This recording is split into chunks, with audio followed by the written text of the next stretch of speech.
She wasn't supposed to still love them. 10 years of distance should have killed it. The hope, the ache, the stupid, stubborn need that lived beneath her ribs like a second heartbeat. But here she was, standing in the corridor outside their chambers, watching lamplight spill gold across the stone floor. Inside, she could hear them. Low voices, the kind that carried weight. Cale's steady baritone, Reese's sharper edge. They were arguing. About her. Lena pressed her palm flat against the cold wall, steadying herself as her wolf stirred, restless and raw. She shouldn't be here, shouldn't be listening. But she couldn't move, couldn't breathe, couldn't do anything except stand frozen while her heart tried to claw its way out of her chest. "We can't keep doing this," Cale said, voice tight with something that sounded like pain. "I know." Reese's reply was quieter, broken. Silence stretched between them, heavy as iron. Then Cale spoke again, and the words landed like a blade between her ribs. "If we don't claim her soon, we're going to lose her." Lena's breath stopped. 10 years. 10 years they'd kept their distance, kept her unmarked, kept her wondering what she'd done wrong. And now they wanted her? Lena turned away from the door before she could hear more, her bare feet silent against stone as she moved through the empty halls of Ashbourne Valley's pack house.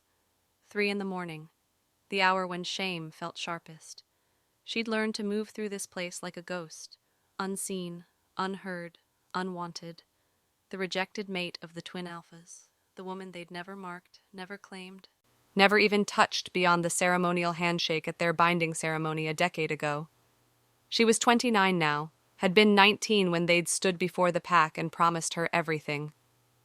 "We accept this bond," Cale had said, silver eyes solemn. "We honor this mate," Reese had added, gold gaze steady. Lies, all of it. Because honoring her apparently meant keeping an entire wing of the pack house between them at all times. It meant avoiding her at meals, at meetings, at every pack gathering where other mated pairs stood together while she sat alone. It meant 10 years of whispers that followed her like smoke. Broken bond, defective omega. Maybe she's barren. Maybe they can smell something wrong with her. Maybe she's just not enough. Lena reached her room, tucked in the east wing, far from the alpha's quarters, and shut the door with careful quiet. The space was hers at least, small but warm, filled with books and plants, and all the things she'd collected to fill the emptiness. She caught her reflection in the window glass, honey-colored hair falling loose past her shoulders, green eyes that had learned not to hope, a body that had never been touched by the men fate had chosen for her. Somewhere in the pack house, a door closed. Her wolf whined, ears pricking toward the sound. Lena pressed a hand to her chest, willing the ache to settle. "Don't," she told herself. "Don't hope, not again." But hope was a stubborn, vicious thing, and tonight it had teeth. 4 floors above, Cale Ashford stood at the window of the Alpha's suite, staring out at the forest that stretched dark and endless beyond the pack house walls. "We're running out of time," Reese said behind him. Cale didn't turn. "I know. The council is pushing for dissolution." His twin's voice was flat, controlled, the tone Reese used when he was barely holding himself together. "They're saying the bond is void, that we should release her and let her find another mate." "She won't want another mate." Cale's hands curled into fists against the windowsill. "She's ours." "Then why won't we claim her?" The question hung between them, brutal and necessary. Cale finally turned to face his brother. They were identical in nearly every way, tall, broad-shouldered, dark-haired. But where Cale's eyes were storm-cloud silver, Reese's burned gold. Fire and steel, balance and chaos. For 10 years, they'd kept that balance through sheer force of will. It was starting to crack. "You know why," Cale said quietly. "The prophecy." Reese's jaw tightened. "A curse from a woman who's been dead for 30 years. We're letting ghosts control our lives, Cale. We're destroying our mate because we're afraid of something that might not even happen." "It will happen." Cale's voice turned sharp. "You saw what the seer showed us. If we claim her before the stars align, before the winter solstice, before the gods themselves give permission." Reese stalked across the room, restless energy crackling around him like static. "It's always before something, Cale. Meanwhile, she's dying inside. Can't you feel it? Can't you sense how much pain she's in? Cale could. Gods, he could. The bond might be unclaimed, unmarked, unconsummated, but it was still there. A thread connecting the three of them, thin and fragile and screaming with her loneliness. The solstice is in 3 weeks, Cale said. Rhys stopped pacing. 3 weeks. If we can hold out until then, she'll be gone by then. Rhys turned to face him, and the naked desperation in his twin's eyes made Cale's chest constrict. She's planning to leave, Cale. I can feel it. She's going to run, and we'll lose her forever. How do you know? Because that's what I would do. Rhys's voice cracked. If I thought my mates didn't want me, if I'd spent 10 years being rejected and ignored and treated like I was broken, I'd run, and I wouldn't look back. Cale closed his eyes, the truth of it sinking into his bones like ice. They'd been trying to protect her, trying to keep her safe from the curse that had haunted their bloodline for generations. The curse that promised death to any mate claimed before her 30th birthday. Lena would turn 30 in 3 weeks. 3 weeks, and the curse would break. 3 weeks, and they could finally make her theirs. But Rhys was right. She wouldn't last 3 more weeks. Not like this. So what do we do? Cale asked, the question scraping raw from his throat. Rhys met his gaze, gold eyes blazing. We stop running, he said. We stop hiding. We go to her, and we tell her the truth. And if the curse, then we deal with it.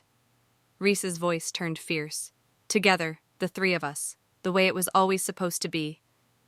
Cale looked at his twin, his other half, his balance, his brother in every way that mattered. Then he nodded. Tomorrow, Cale said.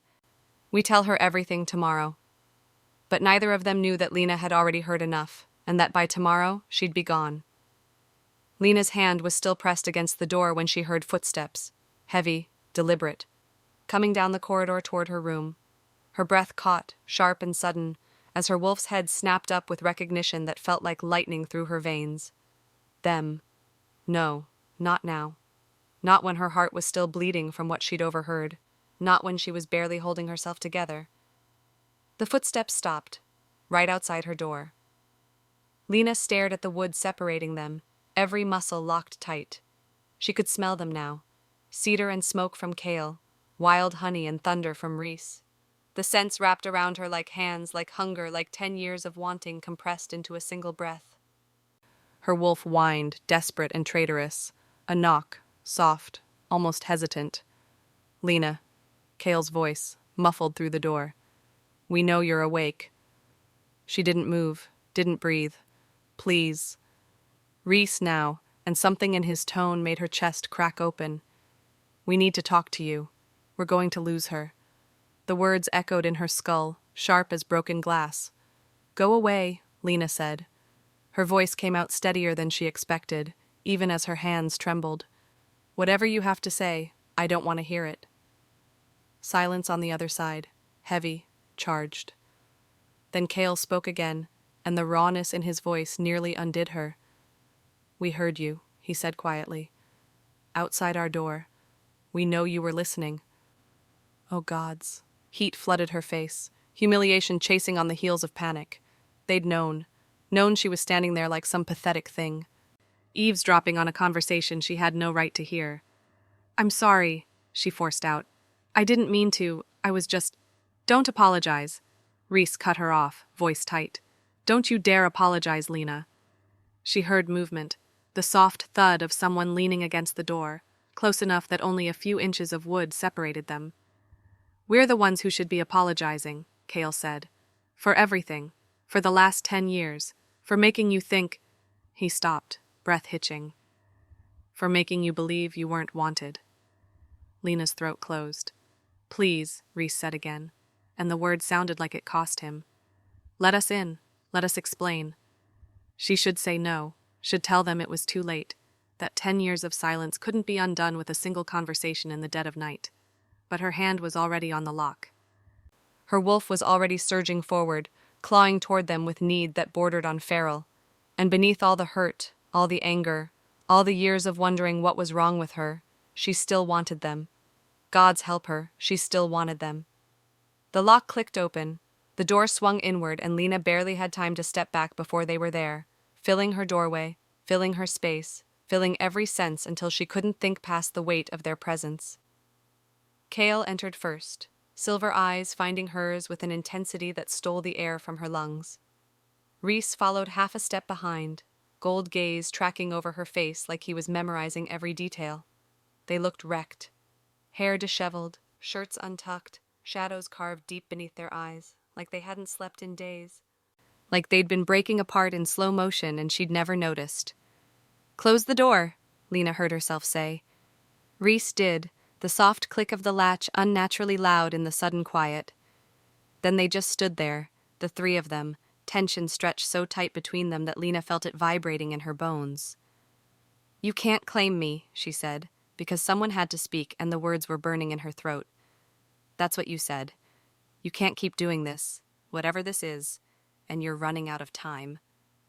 Kale flinched, actually flinched, like the words had struck him. "That's not what I meant," he said. "Then what did you mean?" Lena's voice cracked despite her best efforts. "Because it sounded like you were trying to figure out how to get rid of me without breaking pack law." "No," the word came from Reese, sharp and fierce. He moved closer, and Lena's wolf nearly whimpered at the proximity. "That's not... Gods, Lena, that's not even close to what we want." "Then what do you want?" The question ripped out of her, raw and desperate. "What have you wanted for 10 years because I've been trying to understand and I can't? I don't know what I did wrong, why you won't even look at me." "We look at you." Kale's voice dropped to something rough and broken. "We look at you all the time, Lena. Every time you walk into a room, every time you smile at someone else, every time you sit alone at pack gatherings because we're too much of cowards to stand beside you, we look." The confession hit her like a physical blow. "You're in our heads," Reese continued, moving another step closer. Close enough now that she could feel the heat radiating off him. Every thought, every dream, every goddamned moment of every goddamned day for 10 years. Lena's breath came faster. "Then why?" "Because you're going to die." The words fell between them like stones into dark water. Lena stared at Kale, brain struggling to process what he'd just said. "What?" "There's a curse." Kale's hands curled into fists at his sides, knuckles white. "On our bloodline, any mate we claim before her 30th birthday will die within the year. Violently, painfully, and there's nothing we can do to stop it." The room tilted. Lena reached back, fingers finding the edge of her desk, gripping hard enough that wood bit into her palm. "You're lying," she whispered. "We're not." Reese's voice gentled, but the pain in it was unmistakable. "My great-grandfather's mate, my grandfather's mate, our father's mate, our mother. All dead before they reached 31, all claimed too soon. Our mother died giving birth to us," Kale said, and the grief in his voice made Lena's chest constrict. "Because our father couldn't wait, because he loved her too much to stay away. And we swore we would never do that to you." Lena's mind reeled, pieces falling into place with horrible clarity. The distance, the rejection, the way they'd watched her from across rooms but never approached. They hadn't been avoiding her because they didn't want her. They'd been avoiding her because they did. "When?" The words scraped out of her throat. "When do I turn 30? Kale and Reese exchanged a look. 3 weeks, Reese said quietly. "The winter solstice. The curse breaks at midnight on your 30th birthday. 3 weeks, 21 days, 504 hours. After 10 years of waiting, of wondering, of slowly dying inside, 3 weeks." "Why didn't you tell me?" Lena's voice shook. "Why didn't you tell me from the beginning?" "Because we thought you'd leave," Kale said simply. "If you knew staying meant 10 years of this, of being untouched, unclaimed, unmarked, we thought you'd choose to go, and we couldn't." His voice cracked. "We couldn't let you go." "So you let me think I was broken instead." The words came out bitter. "You let me spend 10 years believing there was something wrong with me." Shame flickered across both their faces. "Yes," Reese said. "No excuse, no justification, just brutal honesty. We did, and we'll spend the rest of our lives making up for it if you let us. But right now," Kale continued, silver eyes burning into hers, "right now we need to know Can you wait 3 more weeks? Can you hold on a little longer, or are we going to lose you? The question hung in the air between them, sharp and terrible and utterly necessary. Lena looked at them, these two men who'd been her mates in name only, who'd kept their distance to keep her alive, who'd suffered in silence rather than risk her death. Her wolf strained toward them, desperate and aching, her heart hammered against her ribs. And somewhere deep in her chest, something that had been frozen for 10 years began, finally, to thaw. "I don't know," she whispered. It was the most honest answer she had. The silence that followed her answer felt alive. Cale's jaw worked like he was trying to swallow something sharp. Reese's hands flexed at his sides, fingers curling and uncurling in a rhythm that spoke of barely leashed control. "I don't know," Lena said again, louder this time, because the words needed to exist in the space between them. "I don't know if I can do this, if I can trust this." "Trust what?" Reese's voice came out rough. "Any of it."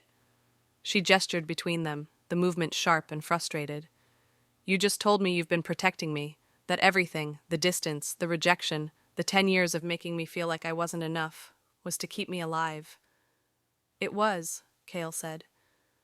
"And I'm supposed to just believe that?" The laugh that escaped her was brittle.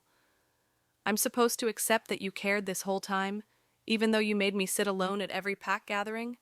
Even though you let the others whisper that I was broken, defective, wrong?" "We didn't let them," Reese started, moving closer. "You didn't stop them either." Lena held her ground, even as her wolf whined at the nearness of him. "You didn't stand beside me, didn't defend me, didn't give me anything except silence and distance and the slow, steady certainty that my own mates couldn't stand to be near me." The words landed like blows. She watched them hit, watched both alphas absorb the impact with expressions that looked like pain. Good. Let them hurt. Let them feel a fraction of what she'd carried for 10 years. "You're right," Cale said quietly. "About all of it. We failed you, Lena. Every day for a decade, we failed you." "So why should I wait 3 more weeks?" The question came out sharper than she intended. "Why should I stay here in this pack house, in this horrible limbo, when I could leave right now and never look back?" Reese went very still. "You're thinking about leaving." It wasn't a question. "I've been thinking about it for 2 years," Lena admitted, and watched something crack in both their faces. "Since the night of the autumn gathering, when I watched every other mated pair dance together and I sat alone in the corner like some kind of ghost." "Lena, you want to know the worst part?" She pushed forward, propelled by 10 years of swallowed hurt. "It wasn't even the loneliness, it was the hope. Every single time you walked into a room, every time you looked at me for just a second longer than necessary, I hoped. I told myself that maybe this time would be different, that maybe you'd finally see me." Her voice cracked, and she hated herself for it. "But you never did," she finished quietly. "Or you did, and you chose to look away." Cale made a sound low in his chest, something wounded and desperate. "We saw you. Gods, Lena, we saw you. That's why it was so hard to stay away." "Then you should have told me." The words burst out of her, hot and fierce. "You should have trusted me with the truth instead of leaving me to drown in not knowing." "Would you have stayed?" Reese asked, and something in his tone made her pause. "If we'd told you on that first day, if we'd said we want you, we need you, but you can't be ours for 10 years or you'll die, would you have stayed?" Lena opened her mouth, closed it, because she didn't know. 19-year-old her, freshly bonded and terrified and desperately hoping for a love story, would that girl have chosen 10 years of loneliness over a quick, clean break? "I don't know," she said for the 3rd time, and the admission felt like defeat. "That's why we didn't tell you," Cale's voice gentled. "Because we couldn't risk losing you before we even had a chance. So instead you kept me in a cage." Lena wrapped her arms around herself, suddenly cold despite the warmth of the room. "A pretty one, maybe, but still a cage." "Yes." No argument from Reese, no defense, just raw acknowledgement. The honesty of it stole something from her, some piece of the anger she'd been clutching like armor. "I hate you for it," she whispered. "I know," Cale said. "I hate that I still want you anyway." Reese's breath caught, audible in the quiet. Lena forced herself to look at them. Really look. Cale with his storm cloud eyes and the tension carved into every line of his body. Rhys with his golden gaze and the desperation bleeding through his control. They looked like men being pulled apart. They looked like men who'd been suffering too. And God's help her, some traitorous part of her wanted to close the distance between them, wanted to press herself against their warmth and let herself believe that 3 weeks wasn't an eternity, that she could wait a little longer, that this could somehow be okay. Why now? She asked instead. Why tell me the truth tonight?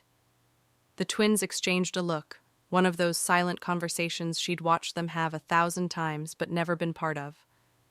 Because we heard you, Cale said finally, outside our door, and the way you sounded... He stopped, swallowed hard. You sounded like you were saying goodbye. Lena's chest tightened.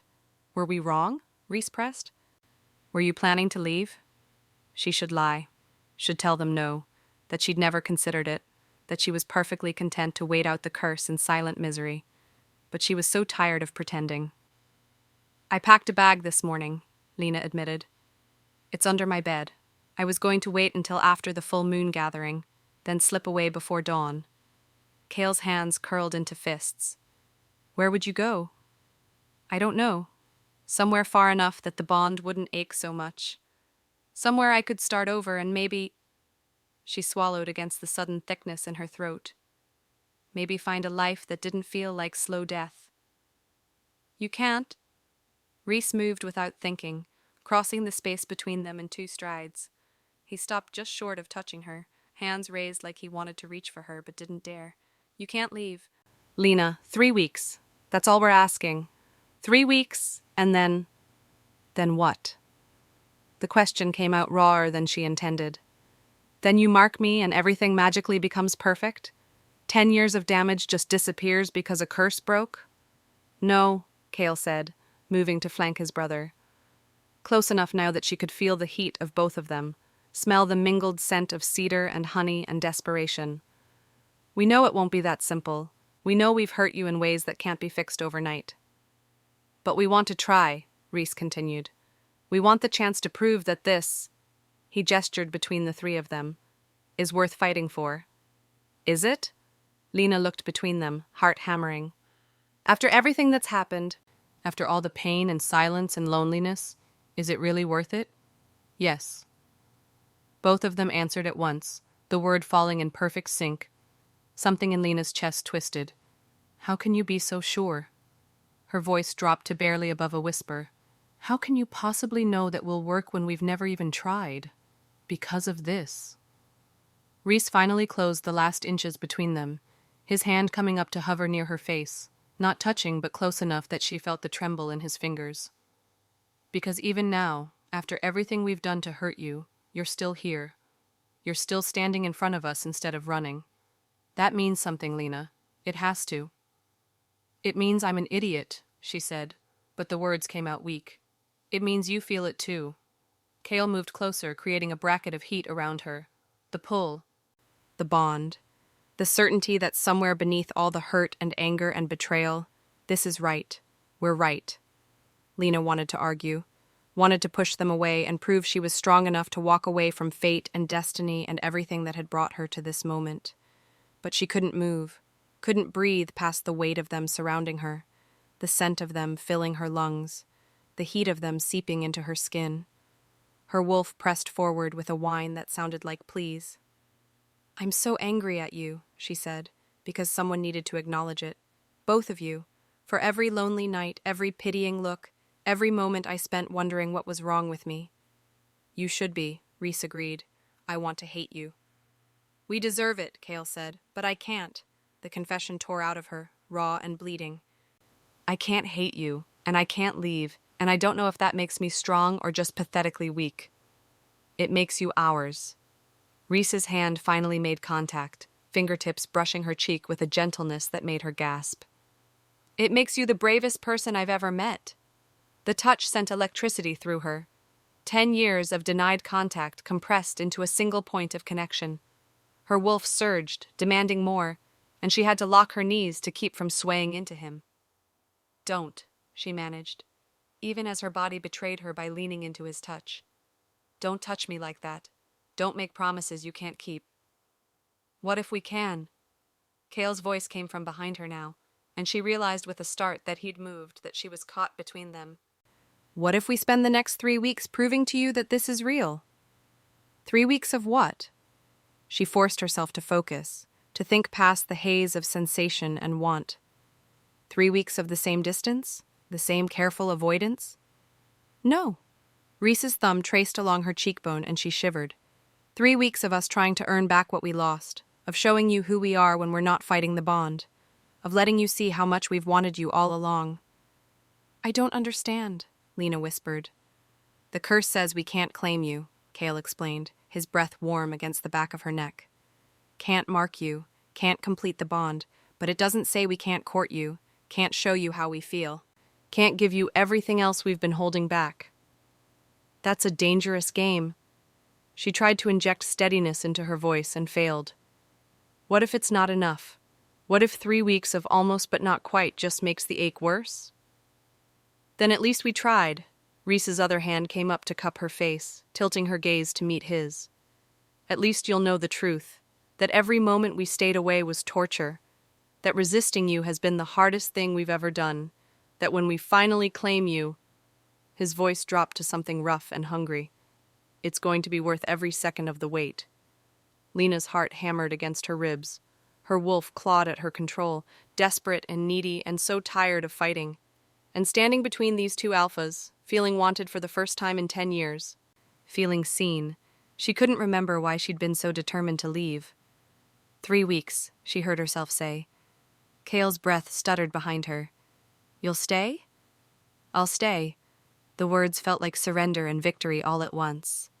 But if you hurt me again, if this turns out to be another lie— It won't be, Reese promised, gold eyes blazing. I swear to you, Lena, no more secrets, no more distance, just us, figuring out how to be what we should have been from the start. She wanted to believe him. Gods, she wanted to believe both of them. But 10 years of disappointment had taught her to guard her heart, even as her body yearned to give in. Prove it, she said softly. You've got 3 weeks. Prove to me that this is real. The challenge hung between them, sharp and necessary. Then Kale's hands landed on her shoulders, the first time he'd touched her in a decade, and the world tilted. We will, he said against her ear, voice rough with promise and want, and something that sounded like worship. Starting right now? Lena's breath caught as Kale's hands tightened on her shoulders, not painfully, but with enough pressure that she felt the weight of 10 years pressing down through his palms. Starting right now, he repeated, voice dropping to something that made her wolf keen. She should pull away, should put distance between herself and these 2 men who'd spent a decade proving they knew how to hurt her. Self-preservation screamed at her to move, to run, to protect what was left of her heart. But her body had other ideas. Her body leaned back into Kale's touch, seeking more contact, more warmth, more of everything she'd been starving for. What are you doing? The question came out breathy, uncertain. Touching you. Reese's thumb traced along her jaw, the caress feather-light but burning. If that's allowed, if you want us to. Did she want them to? Gods, yes. Even knowing it was dangerous, even knowing 3 weeks of this would probably destroy her, she wanted. I don't know if this is a good idea, Lena managed, even as her head tilted into Reese's touch. Probably not. Kale's breath ghosted across the back of her neck, raising goosebumps along her skin. But we're done with good ideas, done with careful distance and noble sacrifice. The curse says we can't claim you. Reese's other hand came up to mirror the first, cradling her face between his palms. Doesn't say we can't hold you, can't touch you. Can't show you what we've been hiding. For 3 weeks, Lena said, because she needed the reminder, needed the boundary. Just 3 weeks of whatever this is, then we'll see. Then we'll see, Kale agreed. But something in his tone suggested he already knew how this would end. Lena's pulse hammered as Reese leaned closer, close enough that she could count the gold flecks in his eyes, see the tension bracketing his mouth. Can I kiss you? He asked, and the question, the fact that he asked at all, made something crack open in her chest. She should say no, should maintain some kind of control over the situation that was rapidly spiraling beyond her grasp. Instead, she breathed, yes. Rhys closed the distance with aching slowness, giving her 1,000 chances to pull away. His lips brushed hers, soft, questioning, reverent. And Lena's world narrowed to that single point of contact. 10 years. 10 years since anyone had kissed her, since anyone had wanted to. The thought made her gasp against his mouth, and Rhys swallowed the sound with something close to a growl. His hands slid into her hair, tilting her head to deepen the kiss, and Lena stopped thinking entirely. There was only sensation, only heat, only the taste of honey and thunder on her tongue and the solid warmth of kale at her back, anchoring her as Rhys tried to devour her whole. When they finally broke apart, Lena was shaking. That was... She couldn't finish the sentence, couldn't find words for what that had been. 10 years overdue, Rhys finished for her, voice rough. His forehead dropped to rest against hers, breath coming hard. Gods, Lena. Do you have any idea how long I've wanted to do that? Show me. The words escaped before she could stop them. Kale made a sound behind her, something between a laugh and a groan. Careful what you ask for, Omega. The endearment sent a shiver through her. He'd never called her that, never acknowledged their bond aloud in any way that mattered. I'm tired of being careful, Lena said, surprised by her own boldness. I've spent 10 years being careful, being quiet, being good, and where did it get me? Nowhere you deserve to be. Kale's hands slid from her shoulders down her arms, the touch raising fire in their wake. But we're going to fix that, starting now. How? She turned her head, trying to see him, but Rhys's hands in her hair kept her facing forward. By giving you what you should have had from the beginning, Kale murmured against her ear. Attention, affection, the certainty that you're wanted. His lips brushed the sensitive spot just below her ear, and Lena's knees went weak. I can't... She gripped Rhys's forearms for balance. If you keep doing that, I'm going to fall. Then fall. Rhys's gold eyes blazed into hers. We'll catch you. We'll always catch you. It should have sounded like a line, should have felt practiced, insincere. Instead, it felt like a promise. Lena's wolf surged forward with a whine of pure need, and she felt the shift ripple through both alphas, their own wolves responding, calling to hers. The room suddenly felt too small, too hot, too charged with energy that had nowhere to go. We should stop, Lena said, even as her body pressed back against Kale. Should we? Kale's hands settled on her hips, holding her steady. Or should we finally give in to what we've been fighting for a decade? The curse doesn't stop us from this. Rhys's mouth found the corner of her jaw. From holding you, kissing you, learning what makes you gasp. As if to demonstrate, his lips trailed down her throat, finding the spot where her pulse hammered wildest. Lena gasped. Like that, Rhys murmured against her skin, satisfaction bleeding through his tone. This is cruel, Lena managed, her hands fisting in Rhys's shirt. 3 weeks of this and then, what, we just go back to distance? No. Kale turned her in his arms with careful strength, and suddenly she was facing him instead. Silver eyes met hers, burning with intensity. 3 weeks of this and then we claim you properly, mark you. Complete the bond the way we should have done 10 years ago. You can't know that. She tried to inject reason into her voice. What if the curse? The curse breaks on your 30th birthday, Kale interrupted. Midnight, winter solstice. The seer was very specific about the timing. And you trust her? Lena searched his face. You're willing to bet my life on the word of some... She was our mother's sister. The confession stopped her cold. Our aunt. She died trying to break the curse, trying to find a way to save the mates who came after. Her last words were instructions, a timeline, rules we had to follow if we wanted our mate to survive. Lena's throat tightened. Kale, we've spent 10 years following those rules. His hands came up to frame her face, thumbs stroking along her cheekbones. 10 years of keeping you at arm's length, of watching you hurt, of hurting ourselves. Don't ask us to doubt now. Not when we're so close. But what if you're wrong? The question came out small, afraid. What if I turn 30 and the curse doesn't break and you mark me anyway and then we deal with it? Reese pressed against her back again, creating a wall of heat and strength. Together, all three of us, the way it always should have been. You can't just decide to risk my life. We're not, Kale's voice gentled. You are. That's what we're asking, Lena. 3 weeks to decide if you trust us, if you believe in this bond enough to take the leap when the time comes. And if I don't?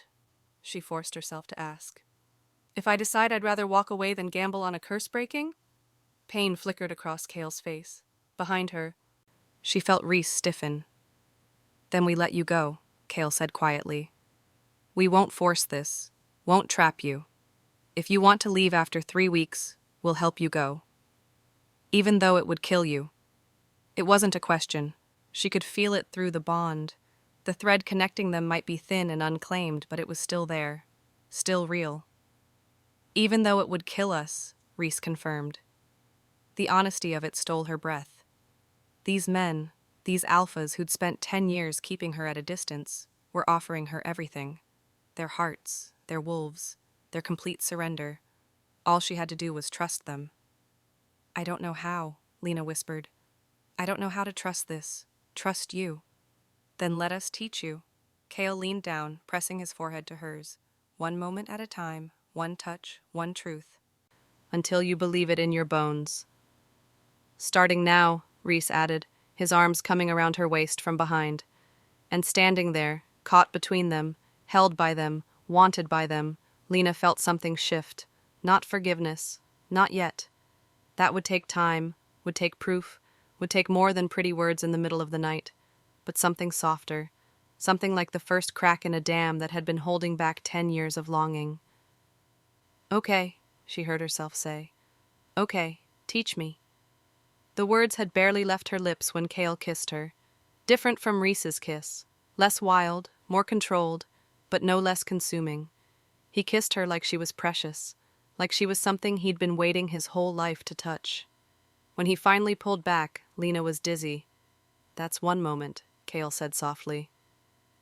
We've got 3 weeks of them ahead of us. 3 weeks, Lena repeated, testing the words. 21 days to learn if this was real, if they were real, if the bond that fate had given them could survive everything they'd done to break it. It seemed impossible. It seemed insane. But as Reese turned her face toward him for another kiss, as Kale's hands settled on her hips like he had every right to touch her, as her wolf finally stopped fighting and started feeling, Lena thought maybe, just maybe, impossible things were worth believing in. Stay with us tonight, Reese murmured against her mouth. Not to claim you, just to hold you. Let us hold you, Lena, please. Every rational instinct screamed at her to say no, to maintain boundaries, to protect herself from the inevitable hurt of letting them close.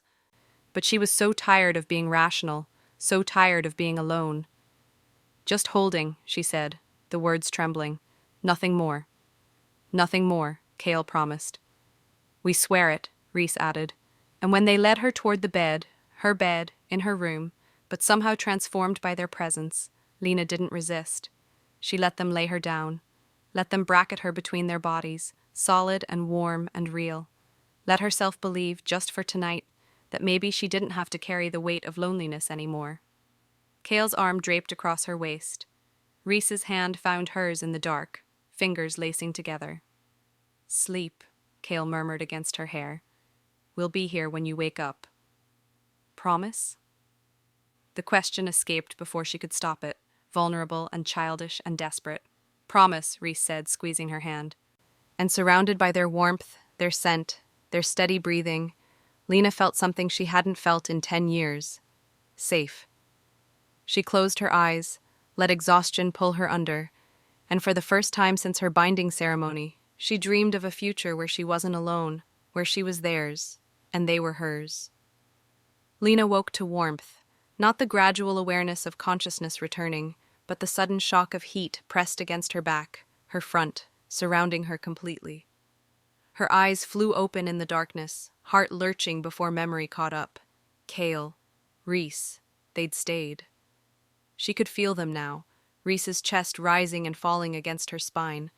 Kale's arm heavy across her waist, his palm splayed possessively over her stomach. Their scents wrapped around her like a blanket. Cedar and honey, and something fundamentally them that made her wolf purr with contentment. They'd actually stayed. Lena held herself very still, afraid to move and shatter whatever fragile thing had formed between them in the night. Afraid to wake them and see regret dawn in their eyes. But even as the thought formed, Kale's hand flexed against her stomach. "You're thinking too loud," he murmured, voice rough with sleep. Lena's breath caught. "I didn't mean to wake you." "You didn't." His thumb traced a slow circle just above her hip bone, and she felt the touch all the way down to her toes. "I've been awake for a while." "Watching me sleep?" She tried to inject lightness into her voice. "That's not creepy at all. Memorizing you." The honesty in his tone made her chest tighten. "The way you curl toward warmth. How your breathing changes right before you wake. The little sound you make when you're dreaming." Heat flooded her face. "I don't make sounds." "You do." Reese's voice came from behind her, equally rough. Soft little sighs, like you're content. "Were you watching too?" Lena tried to turn, but their bodies bracketing hers made movement impossible. "Yes." No apology in Reese's answer. "We've spent 10 years not watching. We're done with that." Something in Lena's chest pulled tight, pleasure and panic warring for dominance. This was what she'd wanted, wasn't it? Their attention, their presence, proof that she mattered, so why did it feel so terrifying? "I need—" She stopped, swallowed. "I need to move, just for a second. I need space to think." Both alphas went still, then slowly they pulled back. The loss of their heat felt like a physical blow, but Lena forced herself to sit up, to put a few inches of mattress between her and them. In the dim pre-dawn light filtering through her window, she could make out their shapes. Kale propped on one elbow, silver eyes tracking her every movement. Reese sitting with his back against her headboard, tension visible in the line of his shoulders. "What do you need to think about?" Kale asked carefully. Everything, nothing. How her entire world had tilted on its axis in the span of a few hours. "This," Lena said, gesturing vaguely at the bed, at them, at the space they'd all just occupied. "Last night you told me about the curse, about why you stayed away. But there's still so much I don't understand." "What don't you understand?" Reese's voice was neutral, controlled. "All of it." Frustration bled into her words. "The curse says you can't claim me before I turn 30, fine. But why couldn't you tell me? Why did you let me think I was the problem?" Kale and Reese exchanged one of those silent looks, the kind that had always made her feel like an outsider in her own bond. "Stop doing that," Lena said sharply. "Stop having conversations I can't hear. If we're doing this, if I'm supposed to trust you, then you need to talk to me, out loud, no more secrets." "You're right." Kale sat up fully, running a hand through his already disheveled hair. "No more secrets." "The curse came with rules," Reese said, picking up where his twin left off. "Our aunt, the seer who warned us, she was very specific. If we told you about the curse before your 30th birthday, it would invalidate the protection. You'd die anyway, but faster. Within days instead of months." Lena's stomach dropped. "So you literally couldn't tell me?" "Not without killing you." Kale's jaw tightened. "Which meant watching you suffer and not being able to explain why." "But the distance—" Lena shook her head. "You could have still been kind. Could have talked to me, spent time with me, been my friends if nothing else. Why cut me off completely?" The silence that followed felt heavy. "Because we're weak," Reese said finally, and the self-loathing in his voice made her flinch. "Because being near you and not touching you, not claiming you, it was torture, Lena. Every instinct we had screamed at us to mark you, to complete the bond. And we knew, if we let ourselves get too close, we'd break." "We almost did," Kale admitted quietly. "Multiple times. The winter solstice gathering 3 years ago, when you wore that green dress?" "I remember." Lena's voice came out small. She'd spent hours getting ready for that gathering, hoping, stupidly hoping, that maybe this time they'd look at her. "We looked." Kale's eyes burned into hers. "Gods, we looked. You were so beautiful it hurt. And when that visiting alpha asked you to dance, when he put his hands on you—" "We had to leave," Reese interrupted. Had to physically remove ourselves from the room before we did something we couldn't take back. I thought you didn't care. The admission scraped out of Lena's throat. I thought watching me dance with him didn't matter to you at all. It mattered. Cale's hands curled into fists against the sheets. It mattered so much that Reese shifted in the forest and didn't change back for 2 days. It mattered so much I put my fist through a wall and had to tell the pack it was a training accident. Lena stared at him, pieces clicking together. She remembered that, remembered the bandages on his hands, the way he'd avoided looking at her for weeks afterward. Every time someone else touched you, Reese said, voice tight. Every time another male made you smile or laugh or showed you the attention we couldn't, it killed us.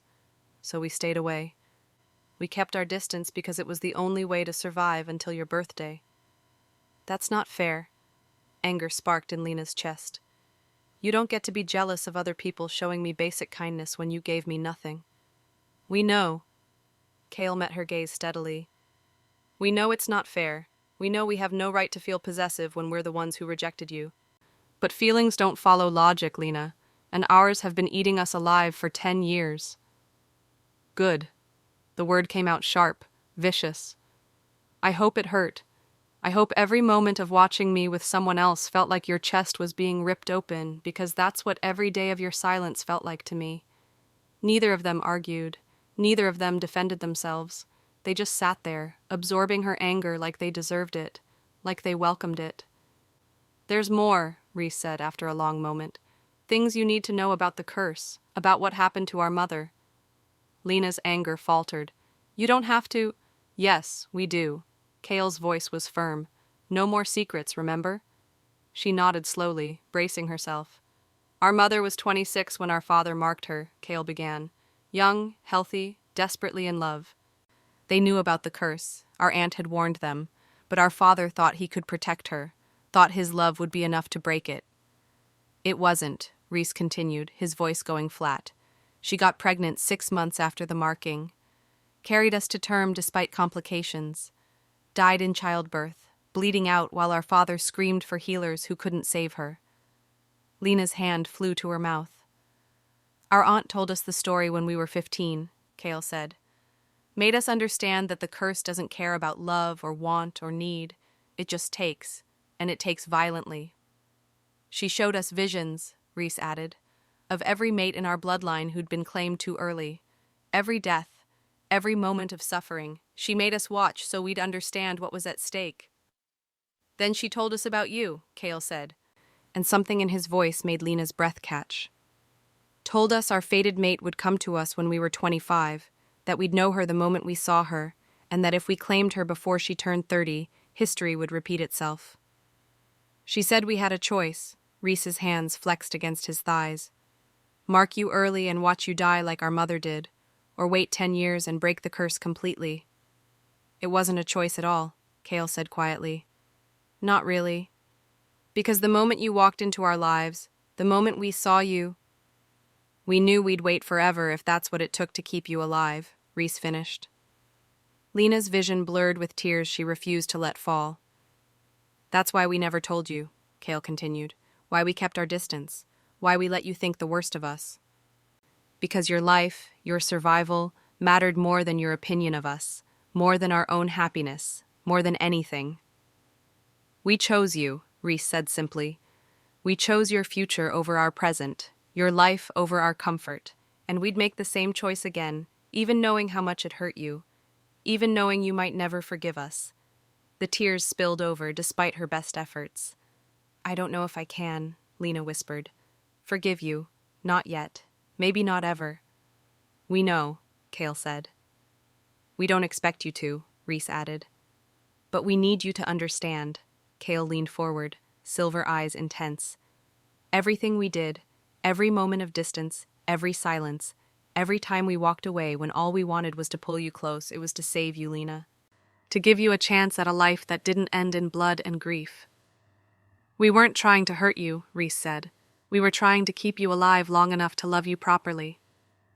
The words broke something in Lena's chest. Because she could see it now, could see the truth of it written in their faces, in the shadows under their eyes. in the way they looked at her like she was something precious and fragile and desperately wanted. They'd been suffering too. Maybe not the same way, maybe not with the same public shame and confusion and loneliness, but suffering nonetheless.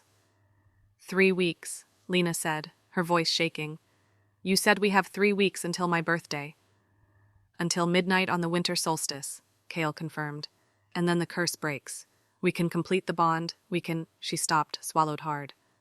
We can be what we were always supposed to be. If you still want us, Reese said carefully. Lena looked between them, these 2 men who'd broken her heart trying to save her life, who'd carried the weight of impossible choices in silence, who were offering her everything now, even though they knew she might refuse. I want to want you, she admitted. I want to trust you, but I don't know if 3 weeks is enough time to heal 10 years of hurt. Then we'll give you longer, Kale said immediately. We'll wait as long as you need. Even after the curse breaks? Lena asked. Even after, Reese confirmed. We'll court you properly. We'll earn back your trust. And if you decide in the end that you'd rather walk away, we'll let you go, Kale finished. Though the words looked like they cost him, Lena's throat tightened. What if I don't want to wait? The question escaped before she could stop it. What if I want to try now? Hope flared in both their faces. Try what? Kale asked carefully.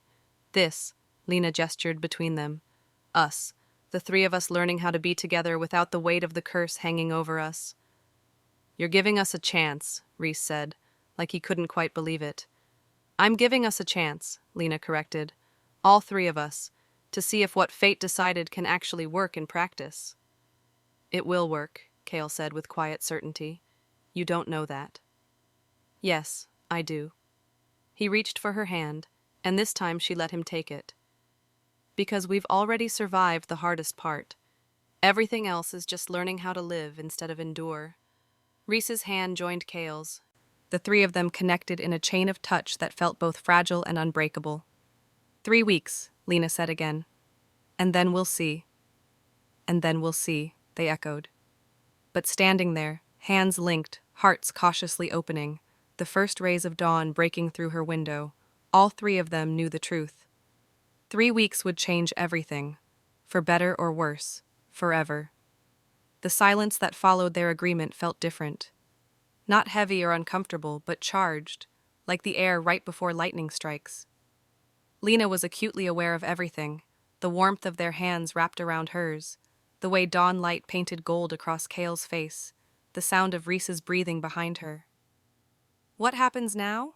The question escaped softer than she intended. Kale's thumb traced circles on her palm. Now we start learning each other. Learning each other, Lena repeated, testing the words. What does that mean? It means...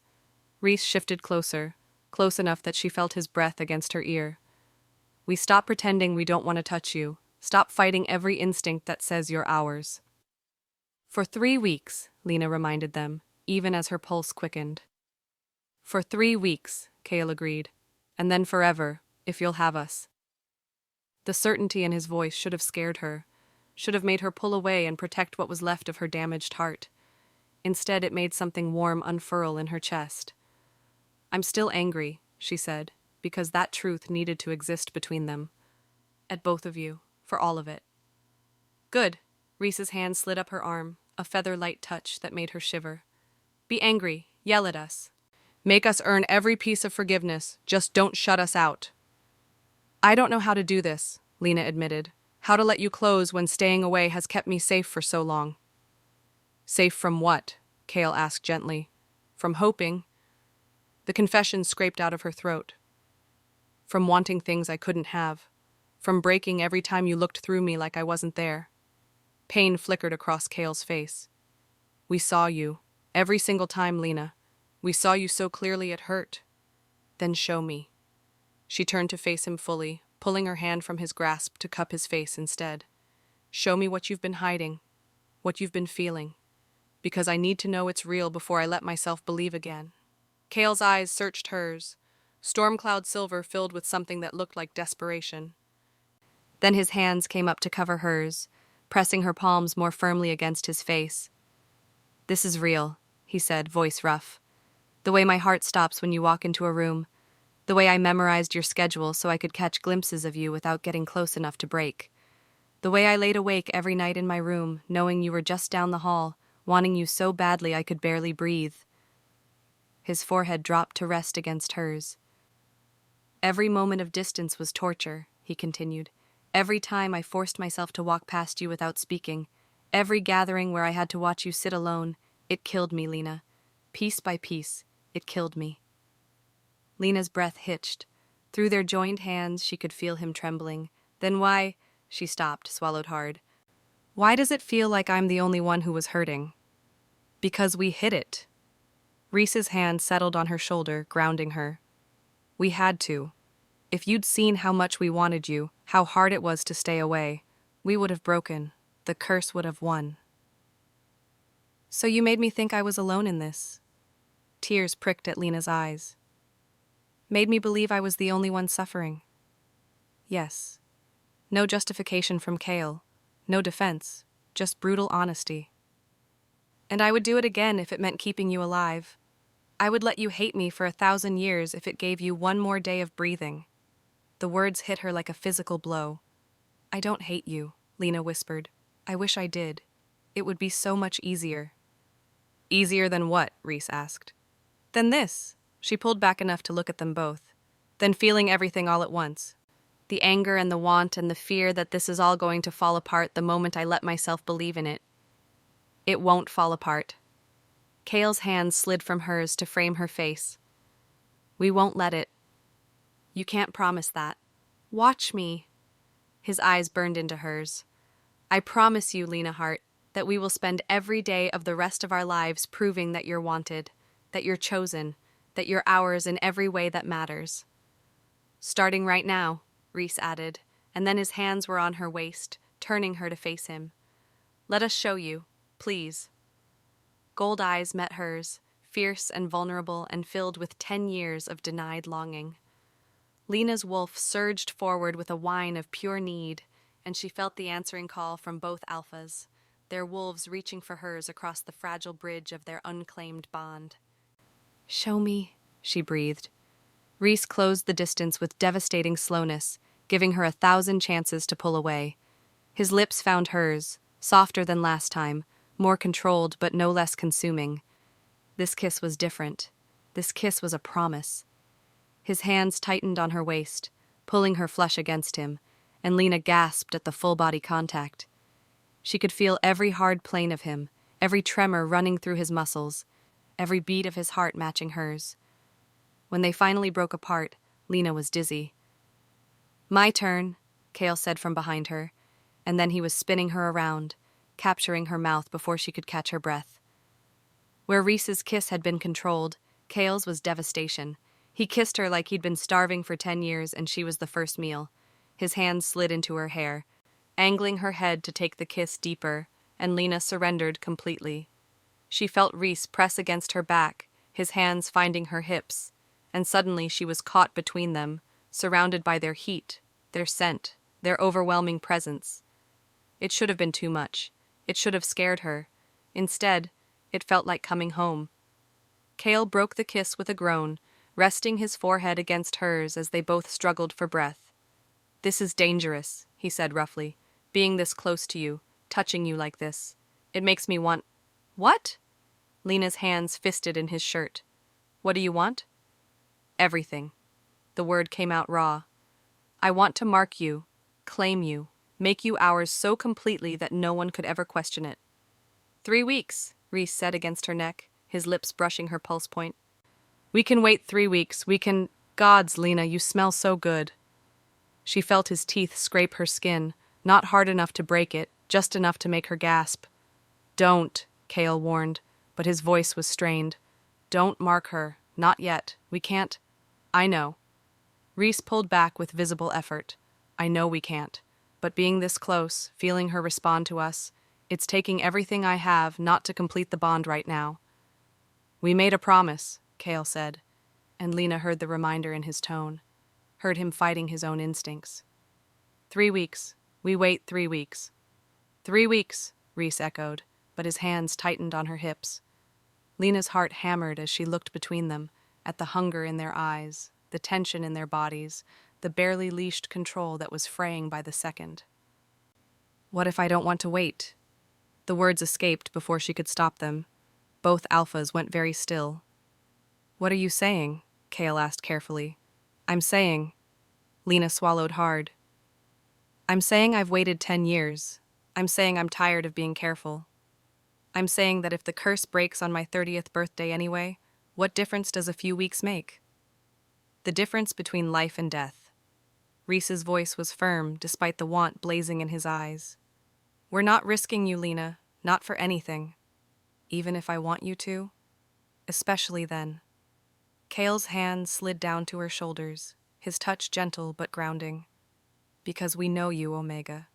We know you well enough to understand that this, he gestured between the three of them, is overwhelming. That you're feeling 10 years of denied connection all at once and it's making you reckless. I'm not. You are. He cut her off, but his tone was kind. And we love that about you. Love that you're brave enough to want this despite everything. But we're not going to let you make a decision in the heat of the moment that you might regret when your head clears. I won't regret it, Lena protested. Maybe not. Reese turned her face toward his. But we would. If something happened to you because we couldn't control ourselves for 3 more weeks, we'd never forgive ourselves. Tears pricked at Lena's eyes, but this time they weren't from pain. They were from the realization that these men, these alphas who'd spent 10 years denying themselves, were still putting her safety first, still choosing her life over their own wants. I hate that you're right, she whispered. We know. Kale pressed a kiss to her temple. But we can give you everything else. We can hold you, touch you, kiss you, show you exactly how much we want you, just not the bite, not the claiming, not until it's safe. 3 weeks of almost, Lena said, and the frustration in her voice made both alphas smile. 3 weeks of almost, Reese agreed, and then everything, we promise.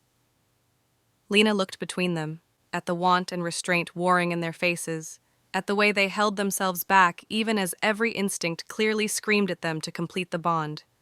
And she understood, finally, what 10 years of this had cost them. Okay, she said softly. 3 weeks, but I have conditions. Name them, Kale said immediately. No more distance, no more avoiding me. If we're doing this, if I'm trusting you, then you don't get to disappear when things get hard. Agreed, both alphas said in unison. And no more secrets, Lena continued. If something's wrong, if you're struggling, if the curse, if anything happens, you tell me, immediately. Done, Reese promised.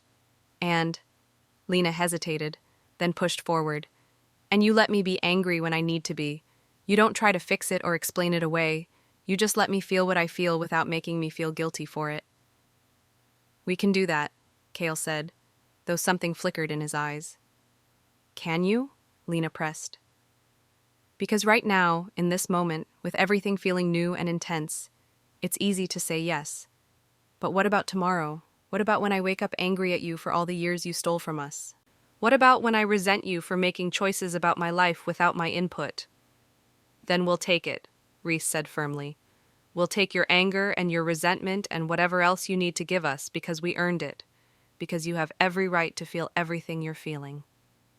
And we'll be here, Kale added, through all of it, the good days and the bad ones, the moments when you love us and the moments when you can't stand to look at us. We'll be here, Lena, always. The promise wrapped around her like a vow. Lena searched their faces, looking for doubt, for hesitation, for any sign that they didn't mean it. She found nothing but absolute certainty. 3 weeks, she said again, and this time it felt less like a countdown and more like a beginning. Starting now, they echoed.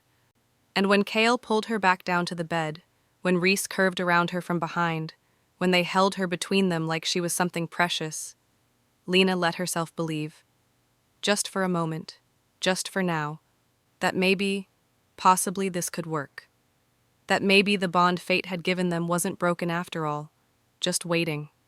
Waiting for the right moment, waiting for them to be ready, waiting for love to finally be louder than fear. The warmth lasted exactly as long as it took for reality to pierce through the haze of want. Lena felt it first, a shift in the air, a cooling of the heat that had surrounded them. Kale's body tensed against her side, his arm tightening reflexively around her waist. "What?" she started, but the words died as she felt what he'd sensed. Someone was in the hallway, footsteps, deliberate, coming toward her door. "It's the council representative," Reese said quietly, his voice losing all traces of the softness he'd shown moments before. "Probably coming to check if you're—" A sharp knock cut him off. "Miss Hart?" A woman's voice, clipped and professional. "The council requests your presence, immediately." Lena's stomach dropped. The council never requested anything immediately unless something was catastrophically wrong. "I'll be there shortly," she called out, proud when her voice didn't shake. Silence on the other side of the door. Then, "The alphas are also required to attend, all three of you." The emphasis on all three made Lena's skin prickle. They knew. Somehow they knew Kale and Reese were in her room. "We'll be there in 10 minutes, Kale said, his alpha voice slipping into place, all command and no room for argument. Footsteps retreated down the hall. Lena sat up, suddenly aware of how disheveled they all were. Her hair tangled from their hands, her nightgown twisted, their shirts wrinkled from her grip. They looked exactly like what they were, 3 people who'd spent the night wrapped around each other. "This is bad," she said. "We don't know that." But Reese was already moving, running a hand through his hair in a futile attempt to look less like he'd just crawled out of her bed. "They called us all together." Lena stood, legs unsteady. "They never do that unless they're planning to dissolve the bond," Kale finished quietly. The words hung in the air like a death sentence. "They can't." Lena's hands curled into fists. "We're fated mates." "They can't just—" "They can if the bond remains unclaimed after 10 years, Reese said, and the defeat in his voice made her chest constrict. "Pack law is clear.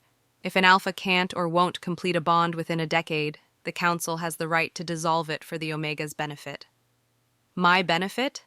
Anger sparked hot and sudden in Lena's chest. "They want to rip away my mates for my benefit?" "They think we're hurting you," Kale said, "and they're not wrong." "That's not—" Lena stopped, because it was wrong. They had hurt her. For 10 years they'd hurt her. But she was finally starting to understand why. "We have to tell them," she said suddenly, "about the curse, about why you stayed away. They'll understand if we just explain—" "We can't," Reese's voice was flat. "Our aunt was clear. The curse breaks at midnight on your 30th birthday, but only if certain conditions are met. If we reveal the truth to the pack before then, if we give you hope before it's safe, the protection fails." "That's insane." Lena grabbed her robe from the chair, needing something to do with her hands. "What kind of curse has rules like that?" "The kind designed to cause maximum suffering," Kale said bitterly. "The kind that doesn't just want us dead, it wants us broken first." Lena tied the robe with shaking fingers, mind racing. "So what do we tell them? How do we explain—" "We don't." Kale stood, his expression settling into something cold and distant, the mask he'd worn for 10 years. "We accept whatever judgment they pass and deal with the consequences." "No," the word came out sharp. "No, I'm not losing you, not now. Not when we finally—" "Lena." Reese crossed to her, hands settling on her shoulders. "Listen to me. If the council dissolves the bond, it doesn't change anything between us. We'll still wait for your birthday. We'll still claim you when it's safe." "But the bond—" "Will still be there," he squeezed gently. "Fate doesn't stop choosing us just because pack law says otherwise. The connection between us, it's deeper than anything the council can touch." "Then why do you both look like someone died?" Lena searched his face. Reese's jaw tightened. "Because if they dissolve the bond, they'll assign you to another alpha. Someone who can give you the claiming and connection you deserve. And we'll have to watch you with him until your birthday." The thought made Lena's wolf snarl with rejection. "I won't accept another mate," she said fiercely. "I don't care what the council says. You're mine and I'm yours, and no piece of paper is going to change that." "It's not that simple," Kale's voice held a warning. "If you refuse reassignment, they can exile you from the pack, cast you out as a rogue." "Then I'll be a rogue." Lena lifted her chin. "I've survived 10 years of emotional exile. Physical exile can't be much worse." "Yes, it can." Reese's hands tightened on her shoulders. Rogues don't last long without pack protection. They're targets for rival packs, for hunters, for anyone looking to exploit a lone wolf. I don't care. Well, we do. Kale's voice turned hard. We've spent 10 years keeping you safe. We're not going to let you throw that away because you're angry at the council. I'm not angry at the council. Lena jerked away from Reese's grip. I'm angry at you. Both of you. For accepting this. For giving up before we even fight. We're not giving up, Reese said. Then what do you call it? Her voice rose despite her best efforts. Standing there talking about dissolution and reassignment like it's inevitable, like we don't have a choice? We don't. Kale's silver eyes met hers, and the resignation in them made her want to scream. Not without telling them about the curse, and we can't do that without putting you at risk. So we just let them tear us apart instead? Lena's hands trembled. Let them decide my future without fighting back? For 3 more weeks, Kale said. Yes, that's exactly what we do. And what happens to me in those 3 weeks? The question ripped out of her. If they assign me to another alpha, if they expect me to... She couldn't finish the sentence. Couldn't force the words past the bile rising in her throat. They won't force you into anything, Reese said, but uncertainty flickered in his eyes. Won't they? Lena laughed, the sound bitter. Pack law says an unmated Omega is a resource, property to be allocated for the good of the pack. If they dissolve our bond and assign me elsewhere, I'll be expected to comply, to accept whatever male they choose, to let him... No. The growl that came from Kale was pure alpha. That's not happening. We'll figure something out. What? Lena demanded. What will you figure out, Kale? Because from where I'm standing, it looks like we're out of options. Silence fell heavy between them. Then Reese spoke, his voice careful. There is one way. Both Lena and Kale turned to look at him. We claim her now, Reese continued. Complete the bond before the council meeting. Once it's done, they can't dissolve it. Pack law doesn't allow separation of fully bonded mates. No, Kale's response was immediate and absolute. Absolutely not. Why? Reese challenged. If it saves her from being given to someone else? Because it might kill her. Kale's voice cracked on the last word. Because the curse is still active for 3 more weeks, and I won't risk her life because we're backed into a corner. But if the alternative is losing her, we're not losing her. Kale rounded on his twin, and the desperation in his face made Lena's chest ache. We wait. We endure whatever the council decides, and in 3 weeks, when it's safe, we claim her properly. And if they assign her to someone else, Reese pressed, if some other alpha marks her before we get the chance? Then we deal with that, but Kale's hands were shaking. But I won't gamble with her life. I won't watch her die like our mother did just because we couldn't wait. I should have a say in this, Lena's voice cut through their argument. It's my life you're debating, my future. Don't I get to choose? Both alphas looked at her, and she saw her own fear reflected in their eyes. Of course you do, Kale said quietly. But Lena, you have to understand. I understand that you're terrified. She moved toward them, drawn by the pain radiating from both. I understand that the curse has controlled your choices for 10 years, and you're not ready to stop letting it win, but I'm asking you to trust me. To trust that fate wouldn't give us this bond just to watch it kill me. Fate didn't save our mother, Reese said, voice hollow. I'm not your mother. Lena looked between them. And this isn't the same situation. Your father marked her 4 years too early. We're talking about 3 weeks, 21 days. 21 days where anything could happen, Kale said. 21 days where the curse could find a loophole, where something could go wrong, where we could lose you. Or, Lena reached for their hands, linking the 3 of them together. 21 days where we choose to believe that love is stronger than any curse, that what we have is worth fighting for, that we're not going to let fear control us anymore. She felt the tremor that ran through both of them. I'm asking you to take a leap with me, she continued softly. To stop playing it safe and start fighting for what we want, for what we deserve. Lena, Kale started, but she cut him off. If they dissolve our bond today, if they assign me to someone else, I will fight it. I will refuse. I will accept exile if that's what it takes. Because I'm not giving up on us. Not now, not after finally understanding why you stayed away. You'd choose exile over safety? Reese asked. I'd choose you over everything. The truth of it rang in her voice. Both of you. For as long as you'll have me. The words hung in the air between them, raw and honest and impossibly brave. Cale made a sound low in his chest, something between a sob and a growl. His forehead dropped to rest against hers. We're going to figure this out, he said roughly. Whatever the council says, whatever happens, we're going to find a way. Together, Reese added, his hand tightening around hers. Together, Lena echoed. But even as they stood there, linked and determined and desperately hopeful, all three of them felt the shadow of what was coming. The council meeting, the dissolution, the choice that would either save them or destroy everything they'd just begun to build. We should go, Cale said finally, pulling back. They're waiting. Lena nodded, throat tight. As they moved toward the door, as they prepared to face whatever judgment awaited them, she caught one last glimpse of her room. The bed where they'd held her, the space where, for a few precious hours, they'd been able to stop fighting and start feeling. It felt like saying goodbye. And as the door closed behind them, as they walked in silence toward the council chambers, Lena couldn't shake the certainty that everything was about to change, for better or worse, starting now. The council chamber doors loomed ahead, heavy oak carved with the Pax symbol, a wolf beneath a crescent moon. Lena had walked past them 1,000 times, but never felt their weight until now. Cale's hand found the small of her back as they approached. The touch was brief, barely there, but she felt the tremor in his fingers. He was terrified. They both were. Whatever happens in there, Reese said quietly from her other side, we don't let them separate us. Not really. They can dissolve the bond on paper, but they can't touch what's between us.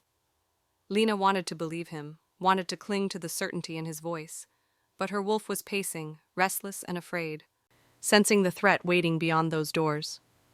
The doors swung open before they could knock. Inside, the council sat in a semicircle, 7 elders, their faces carved with age and authority. At the center sat Elder Morgana, her silver hair braided crown-like around her head, her eyes sharp as broken glass. Alphas, Miss Hart. Morgana's voice carried the weight of judgment already past. Thank you for joining us. We were summoned, Cale said, his tone perfectly neutral. We came. Indeed. Morgana's gaze swept over the three of them, lingering on Lena's disheveled appearance, the way Cale and Reese flanked her like guards. Please, sit. 3 chairs had been arranged in front of the council, separate, isolated, positioned so they couldn't easily touch. Lena's stomach turned as she took her seat. Cale and Reese settled on either side of her, close enough that she could feel their presence, but too far to reach without being obvious. I assume you know why you're here, Morgana began. We can guess, Reese said carefully. Then let me be direct. Morgana leaned forward, her expression grave. Your bond has remained unclaimed for 10 years. 10 years, Alphas, during which Miss Hart has suffered public humiliation, social isolation, and the kind of emotional neglect that borders on cruelty. Lena's hands clenched in her lap. We're aware, Cale started. Are you? Another elder spoke, Marcus, his scarred face hard. Because from where we sit, it looks like you've abandoned your mate in all but name. Refused to claim her, refused to release her, content to let her exist in limbo while you go about your lives. That's not, Lena tried. But Morgana raised a hand. Miss Hart, we'll hear from you shortly. First, we need to understand the Alpha's position. Her eyes locked on Cale. Why haven't you completed the bond? Silence stretched taut. Lena watched Cale's jaw work, watched him struggle with the truth he couldn't speak and the lies he refused to tell. We have our reasons, he said finally. Reasons. Morgana's voice dripped with disdain. Care to elaborate? No. The single word fell like a stone. Several council members exchanged glances. Marcus's expression darkened. Let me rephrase, Morgana said, her tone sharpening. You will provide the council with a valid reason for your decade-long rejection of your fated mate, or we will assume the worst, that you cannot fulfill your duties as Alphas, and the bond must be dissolved for Miss Hart's protection. Lena's heart hammered. She looked at Cale, silently begging him to say something, anything, but his face had gone cold, distant, the mask firmly back in place. "We cannot provide that information," he said. "Cannot or will not," Marcus pressed. "Both." Morgana sat back, something like satisfaction crossing her features. "I see. And you, Alpha Reese? Do you share your brother's position?" Reese's hands curled into fists on his thighs. "Yes." "Then you leave us no choice." Morgana's gaze shifted to Lena. "Miss Hart, the Council has grave concerns about your well-being. We've watched you suffer in silence for years, watched your alphas treat you with inexplicable distance despite your fated bond. We need to understand, do you wish to remain bonded to these men?" The question hung in the air like a blade. Every eye in the room fixed on Lena, waiting, judging. Her mouth went dry. "Yes," she said, proud when her voice didn't shake. "I want to stay bonded to them." "Even though they refuse to claim you?" Elder Sarah, the kindest of the council, asked gently. "Even though they've caused you such pain?" "Yes." "Why?" Morgana demanded. "Help us understand, Miss Hart. Why would you choose to remain tied to alphas who clearly don't want you?" "They do want me." The words burst out before Lena could stop them. "They've always wanted me.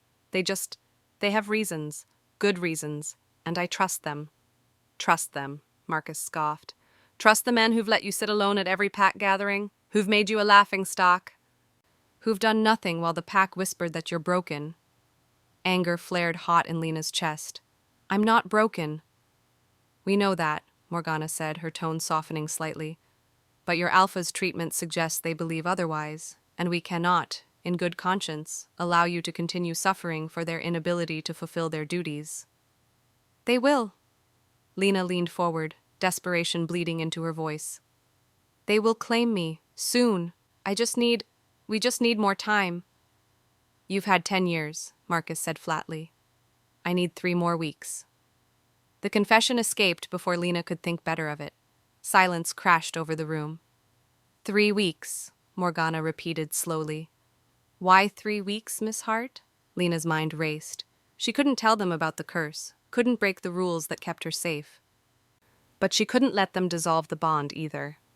"Because," she swallowed hard, "because my birthday is in 3 weeks, and they've promised that on that day they'll complete the bond." It wasn't quite a lie, not quite the truth, but close enough to both that her wolf didn't protest. "Your birthday?" Morgana's eyes narrowed. "You'll be turning 30. "Yes." "And your alphas have promised to claim you on your 30th birthday specifically?" Lena nodded, not trusting her voice. Morgana looked at Cale and Reese. "Is this true?" "Yes," both alphas said in unison.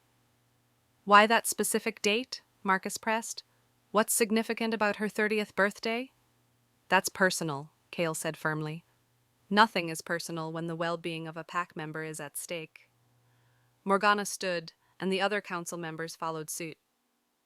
"You're asking us to trust that after 10 years of neglect, you'll suddenly complete the bond on a specific date, without providing any explanation for why you've waited, why we should believe you, why Miss Hart should continue suffering for 3 more weeks." "Because I'm asking you to." Lena stood as well, her voice strengthening. "I'm asking the council, the pack that's supposed to protect me, to give us 3 more weeks, to trust that I know what's best for my own life, my own bond." "We're trying to protect you," Sarah said gently. "Then protect my choice." Lena looked at each council member in turn. "I'm choosing them. I'm choosing to wait. I'm choosing to believe in my mates and the bond fate gave us. Isn't that my right?" "It is," Morgana admitted. "But we also have a duty to intervene when we believe an Omega is being harmed by her Alpha's actions or inactions." "I'm not being harmed." The lie tasted bitter, but Lena forced it out. "Not anymore. Things have changed between us. We're working on the bond, building something real, and in 3 weeks, we'll complete it properly." "And if you don't?" Marcus challenged. "If your birthday comes and they still refuse to claim you? Then I'll come back to this council myself." Lena lifted her chin. "And I'll ask you to dissolve the bond, but not before I've given us, a fair chance." Morgana studied her for a long moment. Then her gaze shifted to the alphas. "You've been remarkably silent through your mate's defense of you," she said. "Do you have nothing to add? No explanation for your behavior? No reassurance for this council that you intend to finally fulfill your duties?" Kale stood slowly, and Lena felt the alpha power roll off him in waves. "We will claim her on her 30th birthday," he said, each word deliberate and binding. "This is not a promise we make lightly. This is an oath before the council and the pack. On that day, the bond will be completed." "Or," Morgana pressed, "or we will willingly dissolve the bond ourselves." Rhys stood as well, his voice matching his twin's uncertainty. "If for any reason we fail to claim her on that date, we will release her to find another mate. No contest, no appeals. We'll accept the council's judgment." The offer clearly surprised the elders. Several exchanged glances. "That's quite a gamble," Sarah said softly. "It's not a gamble." Rhys's gold eyes blazed. "It's a guarantee. We will claim her. Nothing will stop us." "Very well." Morgana sat back down, and the other council members followed. "The council will grant you 3 weeks, but understand this, we will be watching. If there is any indication that Miss Hart is continuing to suffer, if either of you shows signs of backing out of this oath, we will intervene immediately." "Understood," Kale said. "And Miss Hart," Morgana's gaze softened as it landed on Lena. "If at any point in the next 3 weeks you change your mind, if you decide you no longer wish to wait, you come to us. We will help you. No judgment, no questions. Your safety and happiness are our priority." Lena nodded, throat tight. "Thank you." "Then this council is adjourned." Morgana stood. 3 weeks, alphas. Don't waste them." The dismissal was clear. Lena felt Kale's hand find hers as they turned to leave, felt Rhys's fingers brush her other hand. The touches were brief, careful, conscious of the council's eyes still on them. But they were there. Real. Solid. They'd won. Somehow, impossibly, they'd won 3 more weeks. The doors closed behind them with a heavy thud, and Lena felt her knees start to give out. Kale caught her immediately, his arm around her waist supporting her weight.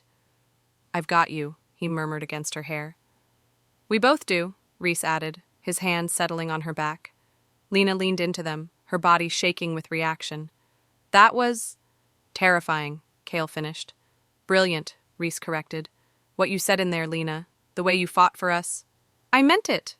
She pulled back enough to look at them both. "Every word, I'm not giving up on us. I don't care what the council thinks. I don't care what the pack whispers.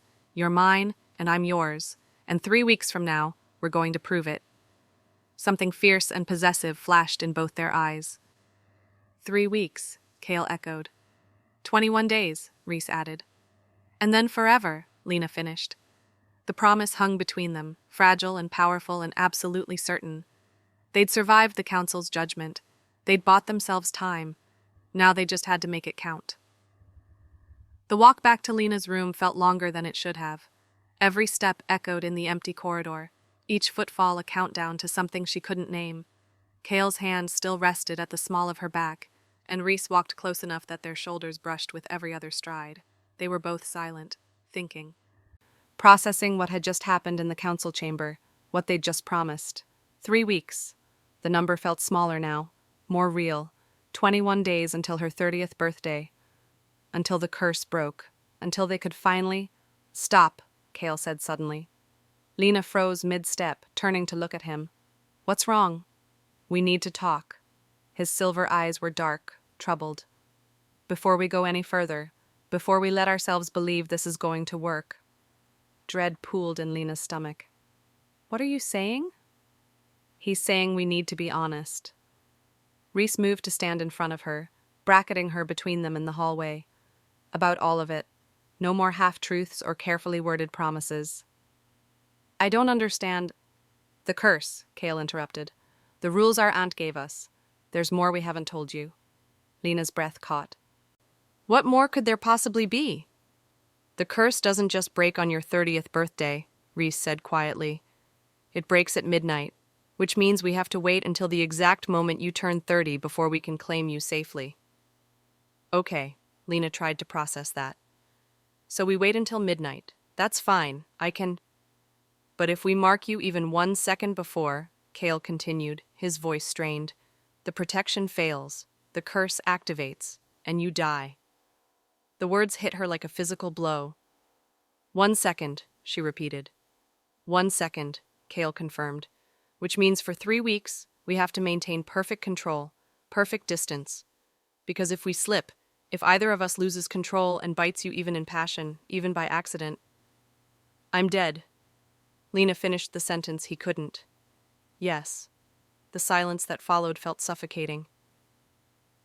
That's why we were so adamant about waiting, Reese said. That's why we can't risk getting too close. Because our wolves, our instincts, they don't understand waiting.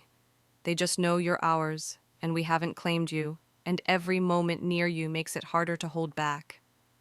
Lena's mind raced. So what are you saying? That we can't? That for 3 weeks we have to go back to distance? No. Kale's hand came up to cup her face. We're saying you need to understand the risk. Need to know that every touch, every kiss, every moment we spend close to you, it's dangerous. Not just for us, but for you.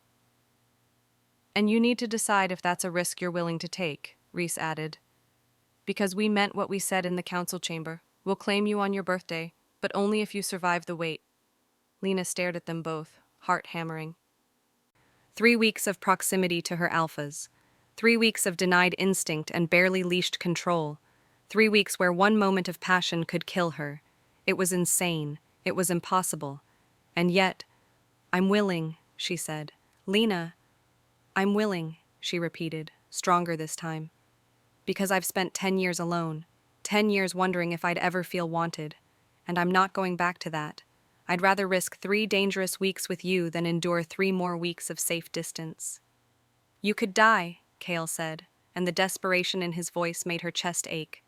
I've been dying for 10 years. Lena reached up to cover his hand with hers. Slowly, quietly, a little more each day. At least this way, I get to feel alive first. Reese made a sound low in his chest, something between a growl and a sob.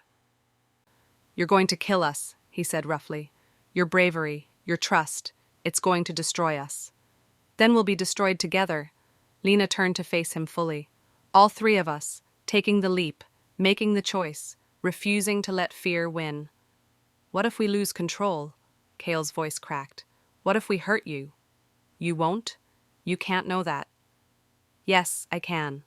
Lena looked between them. Because you've been holding back for 10 years. Because you love me enough to suffer rather than risk me. Because even now, knowing we have permission to be together, you're still trying to protect me. That doesn't mean... It means everything.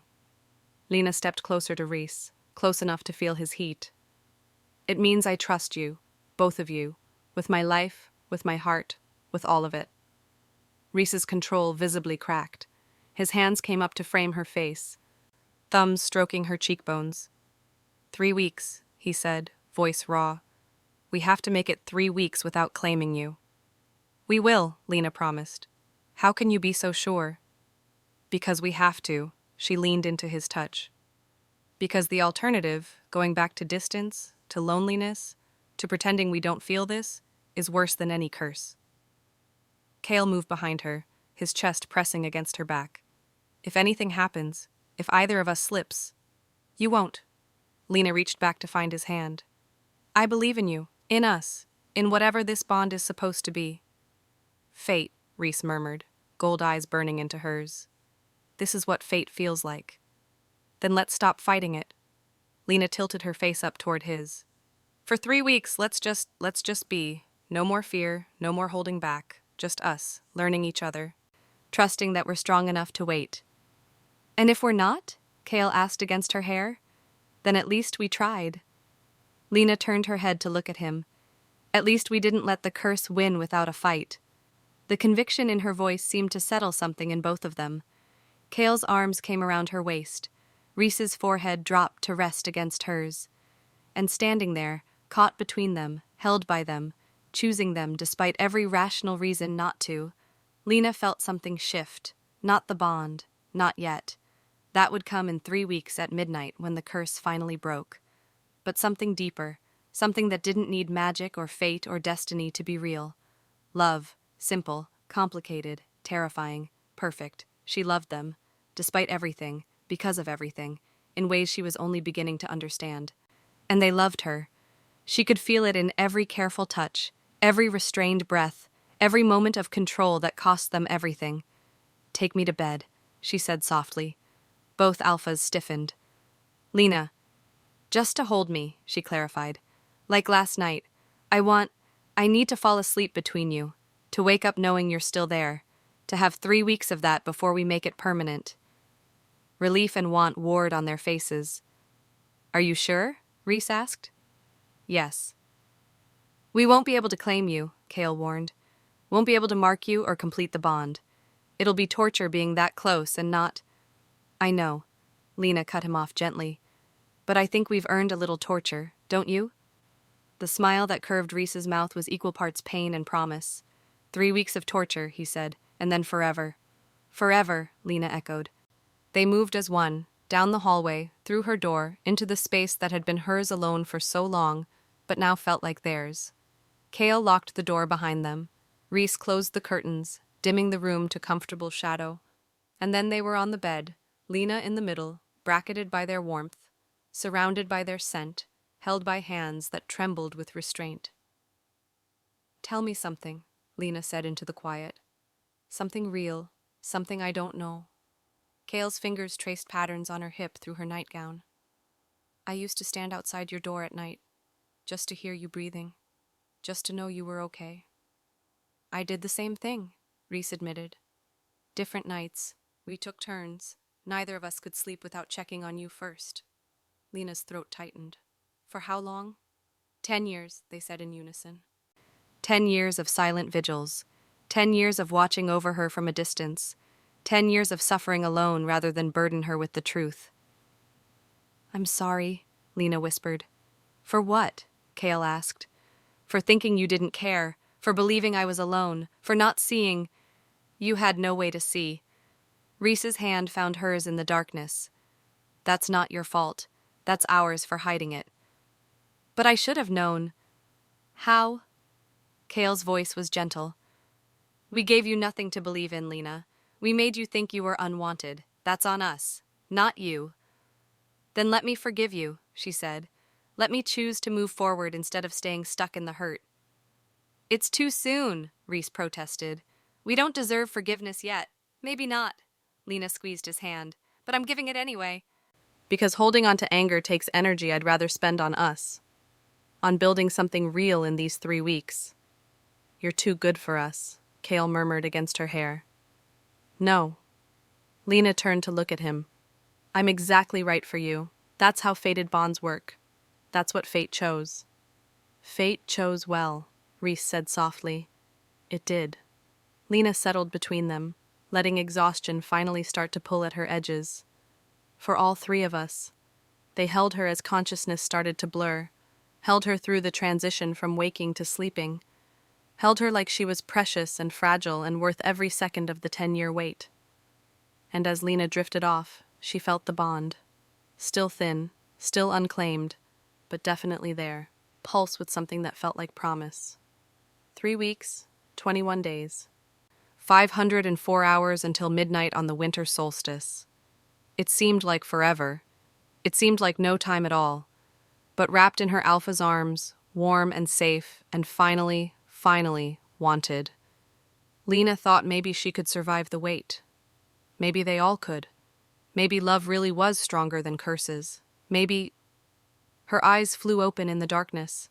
Something was wrong. The air had changed, gone cold, charged with energy that made her wolf snarl in warning. Kale's arms tightened around her immediately. Reese sat up, already scanning the room. "Do you feel that?" Lena whispered. "Yes." Kale's voice was grim. A figure materialized at the foot of the bed, translucent, shimmering, wrong. Lena's breath stopped. It was a woman, silver-haired, ancient, eyes that burned with power and knowledge and something that looked like warning. "Who?" Reese started. "The seer," Kale breathed. "Our aunt. But that's impossible. She's been dead for 15 years. The ghost smiled, sad, knowing. When she spoke, her voice echoed like it was coming from very far away. The curse breaks at midnight on her 30th birthday, she said. But only if one condition is met. Lena's heart hammered. What condition? The ghost's gaze locked on hers. One of you must be willing to die in her place. Silence crashed over the room. No, the word ripped from Reese. That wasn't part of the rules. You never said. I couldn't tell you before. The ghost's form flickered. The curse would have claimed you all, but now that you're so close, you need to know the price. What price? Kale demanded. True love requires true sacrifice. The ghost looked at each of them in turn. At midnight on the winter solstice, the curse will demand a life. Either hers, she gestured to Lena, or one of yours. Someone must choose. Someone must die. There has to be another way, Lena said desperately. There isn't. The ghost was already fading. 3 weeks. Make them count. And when midnight comes... She vanished. The room plunged back into normal darkness. For a long moment, nobody moved. Nobody breathed. Then Kale and Reese spoke at the same time, their voices overlapping in perfect, terrible unity. I'll do it. Who will die at midnight? Or can they find the loophole? Can love break a curse that demands blood? Will Lena lose one mate to save the other? Or is there a secret the seer never revealed? Find out in part 2. Subscribe so you don't miss the conclusion.